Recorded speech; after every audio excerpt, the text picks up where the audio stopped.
But now we're going to pick up a little bit more into Millie Bright's retirement and find out about the latest Lionesses squad with talkSPORT's women's football correspondent Uma Gurav. Good morning, Uma. Morning, Sam. How are you? Very well, thank you. How are you? I mean, you were on the show last night, weren't you? Have you had any sleep? It's all right. You don't need sleep when you're doing a job like this, do you? Well, you look fresh as. Thank you very Oh, much thank for you. joining us this morning. Let's talk about Millie Bright's retirement. I personally believe there's not been enough of a fuss about this. What a player, what she contributed on and off the pitch. England are really going to miss her, aren't they? Yeah, Millie Bright is one of those players who I just think you rarely see the likes of her. Forget in the women's game, in the game full stop, because she's just got that zeal and that love for the game. Every single time she puts on the shirt, whether it's for Chelsea or for England, you can tell it's her competitive spirit. She loves to play, and her teammates say this about her all the time. You just cannot get the ball past Millie Bright. And I think, we talk about the Euros and how I know England won, of course, but they did make it difficult for themselves at times. And a lot of the players that we speak about who weren't at the tournament, I think the one player who England did actually miss in some of their less convincing performances, it was Millie Bright. And you saw that gap in the back line. They didn't necessarily look solid. They conceded more goals than they usually did.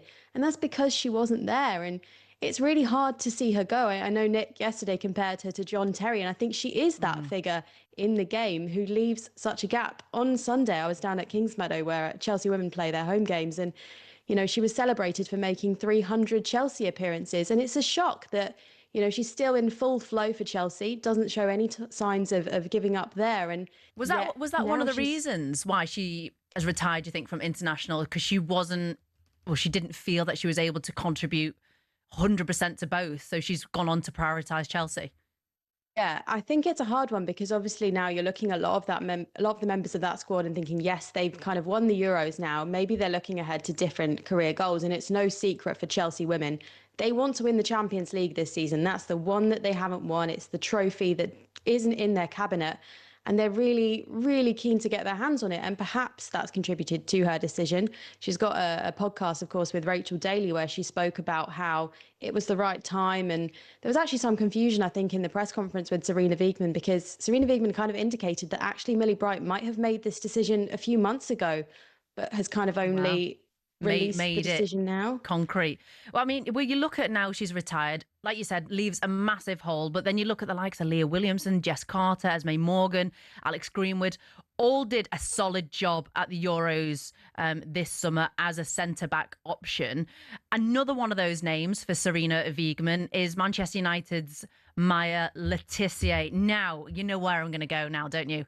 I Sarina do Wiegman indeed. has come out in a press conference and said that I see her as a right back for us, but I know she can play centre back for us too, and probably where she prefers it. However, Man United have bitten back in a tweet, which I thought is a bit silly, to be honest, and a bit petty, saying quite simply, Maya has started 104 games for United, 103 of them at centre back. What is that about? It's an odd one for Man United to bite back about. However, I think the sentiment that they're reflecting pretty much reflects maybe every single England fan, certainly every Man United fan in the world, because Maya Le Tissier has been the standout player of the WSL so far this season.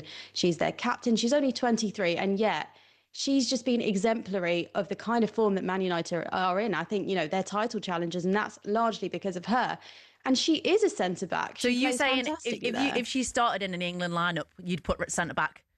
Well, you have to. Sarina Wiegman's just lost Millie Bright to retirement. Leah Williams out injured. Who does she turn to at centre back? Surely you turn to the centre back who in the WSL is the best player in that position right now. I mean, I always say it, in Sarina we trust. Of course, she's never been to a Euros, she hasn't won, but it does seem like a really baffling decision. At this point, she's not got anyone in that position. Just play Maya Le Tissier. Yeah, it'll be fascinating leading up, especially to the Women's World Cup. But thanks, Uma. Thank you very much. I don't know if you've got time now to get some sleep after working last night and this morning, but fully appreciated, and hopefully see you soon.